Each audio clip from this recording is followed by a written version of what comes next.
Thermal expansion पर based एक interesting numerical देखिए। एक ग्लास का टम्बलर है, बीकर है, उसका वॉल्यूम है 10 to the power 3 cc। cc मतलब क्यूबिक सेंटीमीटर। कितने टेम्परेचर पर? 0 डिग्री सेल्सियस पर। ये कंप्लीटली भरा हुआ है मरकरी से। अब इस पूरे टम्बलर को बॉइलिंग वाटर में डाल देते हैं। बताना है कितना मरकरी ओवरफ्लो होगा। दिया क्या है?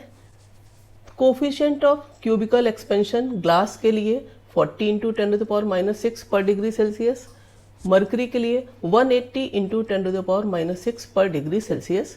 बॉइलिंग वाटर है तो टेम्परेचर उसका कितना है? 100 डिग्री सेल्सियस।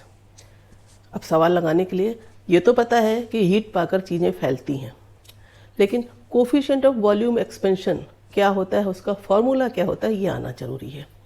देखो, अगर लेंथ वाइज चीज़ फैलती है तो लीनियर एक्सपेंशन होता है। इसी तरीके से एरिया वाइज एरियल एक्सपेंशन, और वॉल्यूम है, बर्तन है, तो वो फ्लास्क के लिए क्या होगा? Coefficient of volume expansion. Formula क्या होता है? कोफिशिएंट ऑफ वॉल्यूम एक्सपेंशन या cubical expansion gamma equal to change in volume upon original volume into change in temperature. 0 degree Celsius था, बॉइलिंग वाटर में फ्लास्क रख दिया गया है, पूरा मरकरी भरा हुआ, तो टेम्परेचर डिफरेंस 100 डिग्री सेल्सियस हो गया।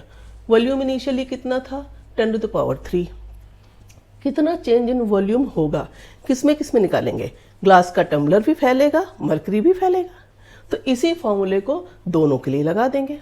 देखो, ग्लास के लिए हम निकालेंगे तो डेल्टा वी इक्वल टू क्या हो जाएगा? Gamma into V into delta T. ये लिख दिया, सारी चीज़ें दी गई हैं, तो कितना आया? 4 क्यूबिक सेंटीमीटर।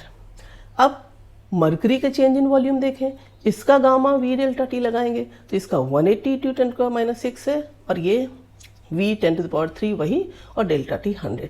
तो मरकरी का चेंज इन वॉल्यूम आ रहा 18 cc, यानी कितना मरकरी ओवरफ्लो हो जाएगा? 18 cc -4 cc, that is 14 cc।